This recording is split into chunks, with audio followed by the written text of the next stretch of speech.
Hi, I'm Paul Drinkwater. I was the team leader of Team Stripe.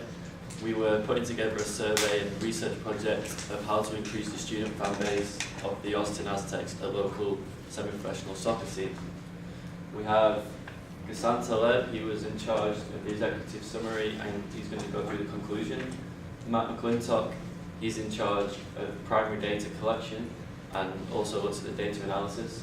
Netta, Balmani down the end, and Kaylee Graybill, they both looked over the secondary research and helped with the recommendations. I'll now pass you over to Ghassan. Hi, I'm Ghassan Taleb, and the purpose of our report was to suggest ways in which the Austin Aztecs can increase their fan base, mainly with college students. And our report will address how to get more students to attend the games and why college students might not be attending already. Today we'll talk about the primary research used to collect our information, and the facts and figures we'll discuss as well. The secondary research, and after we discuss our findings and conclusions, we will state our recommendations used. I'll now pass it to Antonio.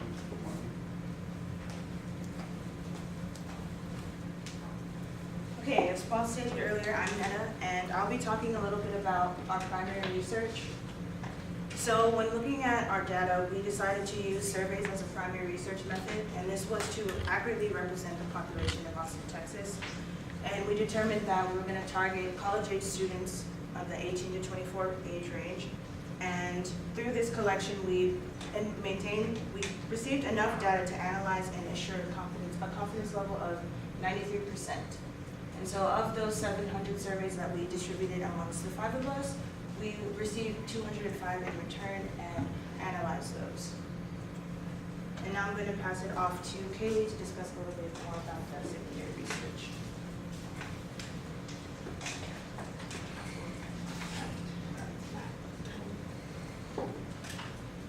So I'm Matt, not Kaylee. So the 3 things that we wanted to do with this survey was to first gauge the interest or the awareness of college students of the Austin Aztecs, and then based on that, see how likely they are to attend a game, and then if they are interested in the Aztecs, what are the ways that we can get them to attend. So in developing our survey, we ended up looking at those things and trying to figure out the best way to get the results necessary. And so we designed a survey and then ended up submitting it to a professor, a peer focus group, and then our client as well. And based on those reviews that we got, we made a certain amount of changes and then submitted it again.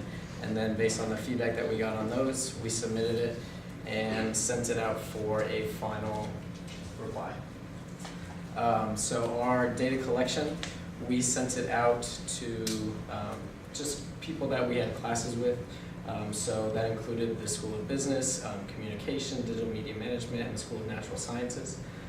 So we got a wide range of responses from different backgrounds of students in order to really get a diverse kind of idea of what was going on. So we sent those out via email on Google Forms, and then if we got those responses electronically, we were able to just look at the responses on Google Forms, and they were able to tally them for us.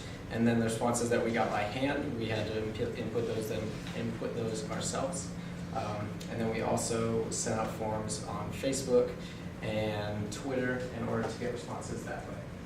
So from that group of surveys, we ended up getting 50 surveys that were not completed fully, so we tossed them out and we looked at the remaining surveys in order to get an accurate representation of what we found. Based on those things, we combined different areas of responses in order to find the most to the point answer. So we combined people who have not heard of the Austin Aztecs and how they get their information about sporting events. So obviously people haven't heard of it, but they do know about sports. Obviously we're not doing something right in order to reach that target market, so we want to figure out what that is. The second thing we need to do is figure out how to attract people that are interested. And then the last thing that we need to do is for the people who are interested, when are they most likely to attend a game? So at this point, I'm going to toss it over to Paul, and he's going to go a little more in depth about our findings. The first bit of information that stood out to us as a group was the fact that 25% of the people that answered the survey questions, only 25% knew where the location of games were played. That this isn't a good start, because if you don't know where they played, there's no way they're going to attend the match. And then secondly, we grouped together information. The first two sets of information we grouped together was how those who haven't heard of the Aztecs gain their information. And we found through this the two overwhelming majority was word of mouth and social media. This again showed to us that something needed to be done in these two areas in order to widen out the fan base of the Austin Aztecs within college students. The next set that we looked at was what would entice those to come to a game who are originally interested in coming to a game if they knew more about the Aztecs. And here there was 3 sections that stood out. First of all, food and beverage. As you can see, there was 59 out of 115. Special deals and fun events were all key aspects that would entice people to go and watch matches. And finally, those who were interested and when they would most likely go to a game. So scheduled match times, and obviously the weekend came out favourably with 42 and 73 votes, and then during the weeknights was another popular time. I'm now going to pass you over to Neda, and she's going to run through the secondary research. Alright, so supplementary to our primary research, we conducted secondary research. And so when we went to conduct secondary research, we tried to figure out what kind of sort of demographic we were looking towards and how we can categorize them as a bunch. And that was marketing to millennials. In a study conducted by entrepreneur.com, it kind of figured that the best way to market to millennials was via online outlets, obviously. Millennials, people our age, we're constantly online, we're connected, we have various social media accounts. So it's not that surprising that 60% of the time is spent on mobile devices by this demographic. And so to build online customer relationships with these millennials, we can treat the customer like treat it like we're having a conversation with these customers. It's more informal, casual, and something that me and you would have a conversation over. The Austin Aztecs, the soccer, it's something that we would just talk about together, not in some sort of complex marketing scheme where you feel like you're being swindled or you're being tricked to go to a game.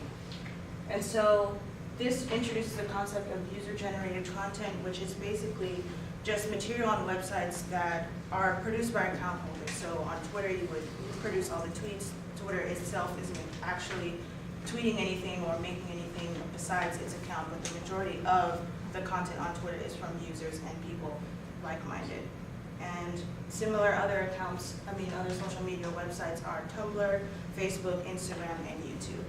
And I'm going to pass it off to Kaylee to talk a little bit more about the secondary research.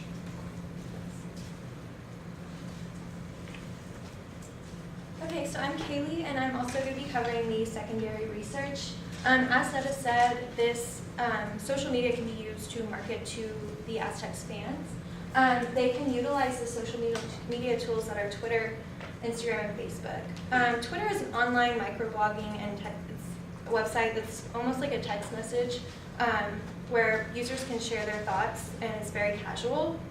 And Instagram is an online photo and video uploading site. This would be ideal for the team to use because it would allow them to live blog their games and update their fans via photos and videos.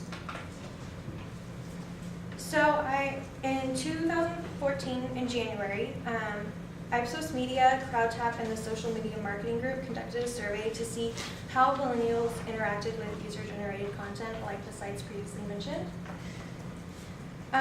The surveys found that user-generated content is 35% more memorable than other forms of media, and 50% more trusted. It also found that users trust product information from social media networking sites more than TV, radio, and print newspaper. But the most trusted way to receive product information is through conversations with friends. I'm now going to talk about the findings and conclusions we came up with. Based on our primary research after surveying a large majority of the St. Edward's students, we concluded that most students surveyed are interested in soccer. Most students do not know where the stadium is located. Students would attend games if they are more aware of the team. And lastly, the top channels students receive information from are social media and word of mouth. And then after looking at the statistics on marketing to the under 30 demographic, we concluded that it's best to communicate casually with this demographic.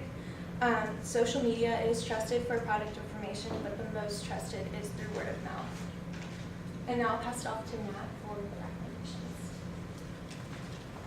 Okay, so based on our findings and our analysis, we've come up with 2 concrete recommendations.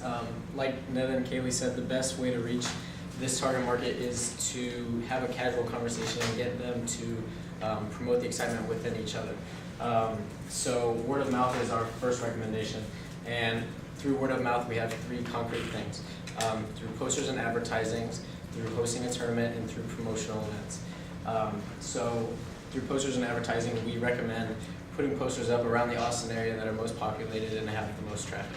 So South Congress Avenue, the Drag at UT, Guadalupe, just the areas where you see a lot of students and a lot of students go through. On the poster, we suggest putting the logo, the Austin Aztecs logo, as well as their Instagram and Facebook logo, and then a schedule of games and maybe a team photo, and then also the location of House Park, since 75% of people don't know where it is. So the idea behind that is they walk by, they see it on a flag, they see it on a post, and they see a schedule and there happens to be a game tonight. I don't have anything to do.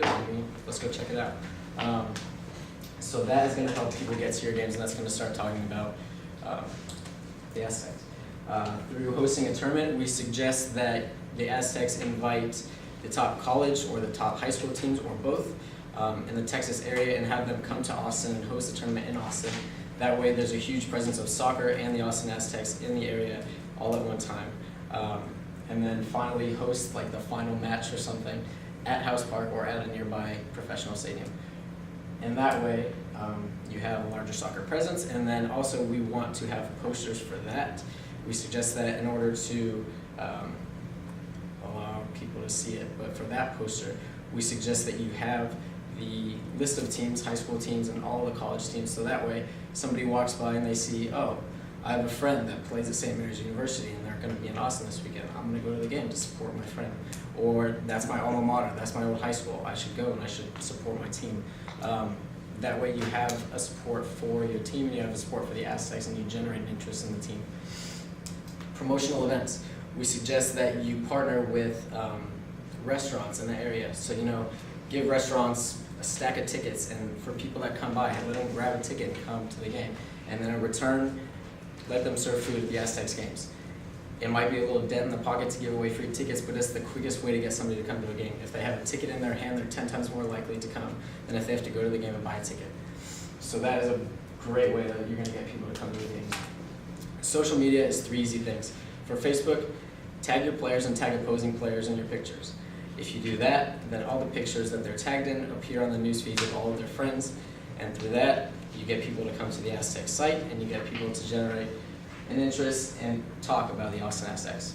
On Instagram, since it's such a complex and new area of social media that's not really understood, we suggest that you hire an intern that has a significant following on Instagram and that follows a significant amount of people. That way, they know what they're doing, they have significant photography experience and the ability to manipulate photos and use different effects in order to draw people in and make their photos visually stimulating.